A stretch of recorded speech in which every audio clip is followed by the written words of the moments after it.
오늘 함께 묵상할 말씀은 출애굽기 35장 30절부터 36장 7절까지입니다. 어떠한 글이든지 간에 우리가 글을 볼 때 그 글로 쓰여진 내용에는 그 내용을 이끌어가는 주체가 있습니다. 만약에 그 주체를 놓치고 그 내용에 있는 세부적인 것들에 집중하게 되면은 정말로 중요한 것을 놓쳤다라고 이야기할 수 있습니다. 오늘 본문을 보면 이렇게 시작합니다. 모세가 이스라엘 자손에게 이르되 볼지어다. 볼지어다라는 것은 이제 그 다음부터 무슨 일이 일어났는지 주위에서 보라는 것입니다. 그리고 이제 가장 중요한 내용이 나옵니다.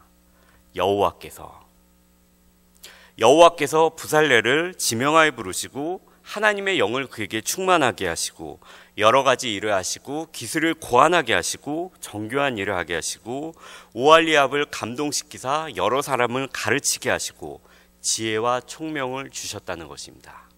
이 모든 일들이 중요하지만 이것보다 더 중요한 것은 볼지어다 다음에 있는 여호와께서 이 모든 것들을 하셨다는 것입니다. 저도 처음에 본문을 대하면서는 자꾸 여호와의 영을 그에게 충만하게 하셨다라는 부분에서 자꾸 눈이 가면서 이것의 진정한 의미는 무엇일까? 여호와의 영을 충만하게 받았을 때는 어떤 것일까라는 것에 자꾸 눈이 갔습니다. 그러나 다시 말씀을 묵상하면서 이 모든 일을 하신 분이 누구이신가라는 그 주체를 내가 놓치고 있었구나라는 생각을 들게 되었습니다. 매일 성경에서 나눈 것과 같이 오늘 본문의 첫 번째 단락인 이 30절부터 36장 1절까지 많은 작은 내용들이 나오지만 가장 중요한 것은 다시 말씀드리지만 여호와께서 시작하셨고 공급하셨고 부어주셨다는 것입니다. 이 여호와께서 하셨다라는 문단의 주체를 우리가 이제 마음에 잡고 이제 그 다음 내용을 우리가 이제 볼 수가 있습니다. 그 다음 내용에는 단락에는 작은 내용들이 여러 가지가 나열되어 있습니다. 먼저 하나님은 하나님의 임재의 장소이며 그 임재의 상징인 이 성막 건설을 위해 지도자들을 부르십니다. 유다 지파 홀의 손자여 우리의 아들인 부살레를 지명하여 부르시고 그리고 하나님은 이 부르심을 받은 자에게 하나님의 영을 충만하게 하게 하시며 지혜와 총명과 지식으로 여러 가지 일을 감당할 수 있게 해주십니다. 그리고 하나님은 이제 이 성막 건설의 총 책임자이며 기술자인 이 부살렐에게 동역자를 붙여주십니다. 또 부살렐과 단지파 아히사막의 아들 오홀리압을 감동시키사 가르치게 하시며 이 부살렐이 총 책임자라면은 이 오홀리압은 이 부책임자 같은 지위에 있는 사람입니다. 그리고 이 두 사람만으로는 이 성막 건설을 모두 다 할 수가 없기에 여러 사람들을 가르칠 수 있는 그 가르침의 능력을 이 부살렐과 오홀리압에게 하나님은 가르쳐 허락을 하십니다. 그리고 다음에 여기서 잠깐 살펴보아야 하는 내용이 있습니다. 상당히 중요한 내용입니다. 부살렐과 오홀리압은 하나님의 영을 충만하게 받았고 지혜와 총명과 가르치는 일과 정교한 일을 하는 능력과 각종 일을 할 수 있는 고안할 수 있는 능력을 하나님께로부터 받았습니다. 이것은 실제로 우리 모두에게 일어날 수 있는 일입니다. 교회 내에서 우리가 어떠한 은사를 받아서 일을 할 수 있고 그 다음에 우리의 직장에서 우리의 회사에서 이런 일들을 은사를 받아서 일들을 할 수가 있습니다. 마치 요셉이 그가 일했던 그 친위대장의 집에서 했던 것이나 아니면 그가 나중에 감옥에 가서 하나님의 지혜와 총명으로 일을 했던 것처럼 우리 역시 교회에서나 우리가 있는 여러 곳에서 하나님의 능력으로 일을 하게 됩니다. 그리고 어떨 때에는 좀 더 눈에 띄는 능력을 받기도 합니다. 제 기억에 제가 어릴 적에 이렇게 제가 구이동에 살았었는데 그 구이시장 내에 보면은 이 치유의 은사, 이 병을 낫게 하는 은사를 받으신 분들이 이렇게 조그만 점포를 얻어서 이렇게 간판에 이렇게 치유의 은사, 이렇게 은사의 집 이렇게 그렇게 쓰고서 그것을 운영하는 것을 제가 기억하고 있습니다. 이렇게 치유의 은사는 상당히 눈에 띄는 은사입니다. 이 치유의 은사가 아니더라도 좀 더 보편적인 방언의 은사도 있고, 아니면 좀 더 특별한 통변의 은사도 있고, 섬기는 은사도 있고, 여러 가지 은사가 있습니다. 그러나 아무리 특별한 은사를 받았다고 해도 그 은사를 가지고 마음대로 하는 것은 전혀 옳지 않습니다. 오늘 본문에 나오는 하나님의 영을 충만하게 받고 지도자로 부르심을 받은 부살렐과 오홀리압이 할 때 꼭 따라서 해야 하는 것이 있었습니다. 1절을 한번 함께 보도록 하겠습니다. 이 부살렐과 오홀리압과 및 마음이 지혜로운 사람 곧 여호와께서 지혜와 총명을 부으사 성소에 쓸 모든 일을 할 줄 알게 하신 자들은 어떻게 해야 되죠? 모두 예외가 없습니다. 여호와께서 명령하신 대로 할 것이니라. 그들은 모두 여호와께서 명령하신 대로 하여야 한다는 것입니다. 이것이 바로 중요합니다.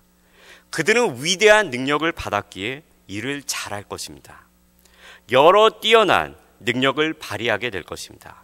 그러나 아무리 더 좋은 생각이 있더라도 여호와께서 명령하신 대로 하지 않으면 그것은 표적을 빗나간 화살이 될 것입니다.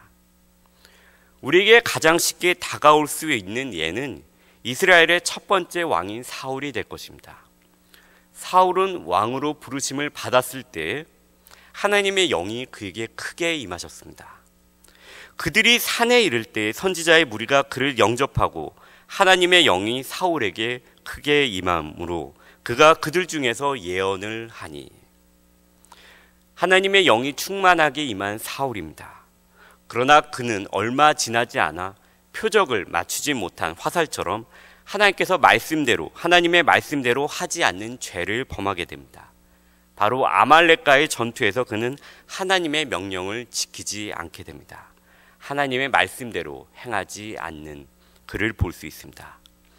방언과 통역의 은사의 경우에도 바울은 고린도전서에서 방언과 통변을 받았다고 해서 아무 때나 아무 뜻대로 하는 것이 아니라 하나님의 뜻대로 행해야 된다는 것을 고린도전서 14장을 통해서 우리에게 가르쳐 줍니다. 그렇게 우리에게는 우리 삶의 기준인 하나님의 말씀, 성경이 정말로 중요합니다. 우리의 능력은 때로는 클 수도 있고 능력과 실력이 뛰어날 수도 있습니다.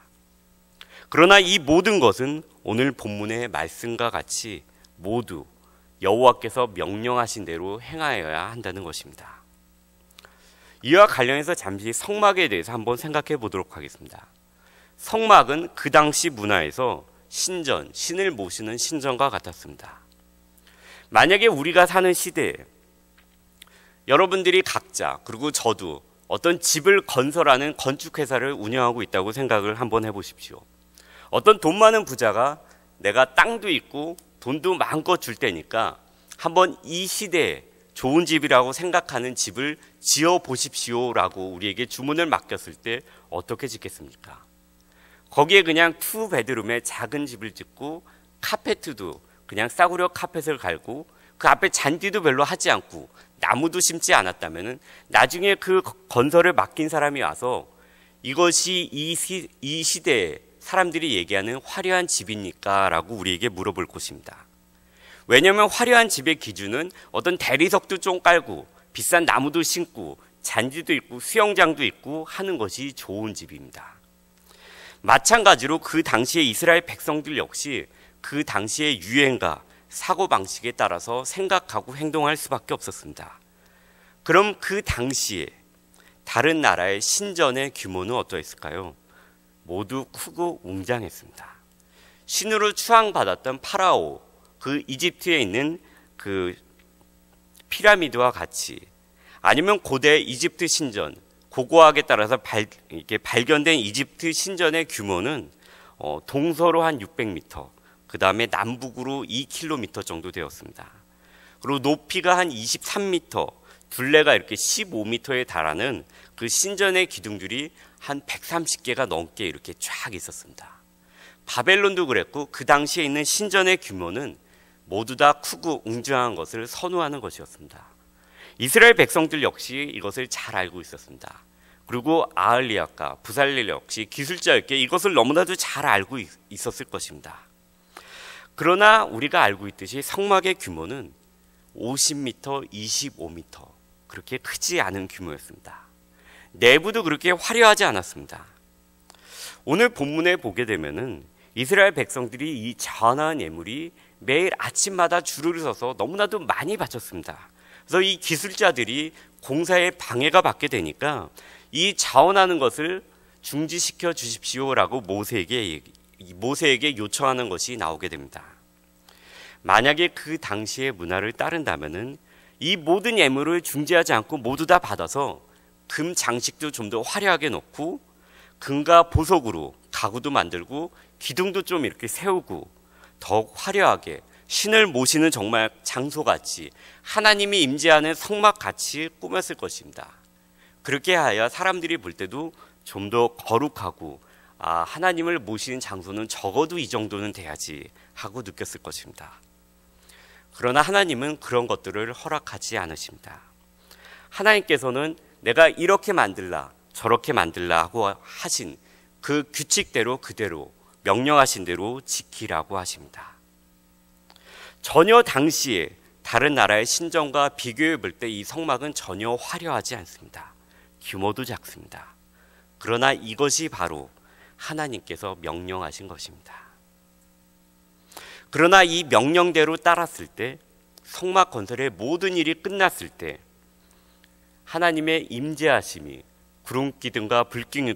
구름기둥과 불기둥으로 그곳에 충만하게 임하는 것을 우리는 성경 가운데서 볼 수 있게 됩니다.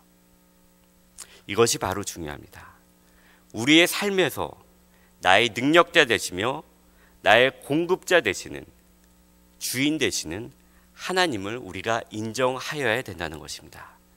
그리고 내가 받은 모든 능력, 부, 재주 모든 것들은 하나님의 뜻에 따라서 하나님의 명령대로 하나님의 말씀대로 행해져야만 한다는 것입니다. 우리의 인생에서 다시 한번 우리의 마음으로 우리의 공급자 되시며 우리의 주인 되시는 하나님을 다시 한번 인정하면서 나의 가진 모든 것들을 세상의 가치에 따라서 하는 것이 아니라 하나님의 가치에 따라서 하나님의 말씀을 기반을 두고 행하는 저와 우리 모두가 되기를 소망합니다.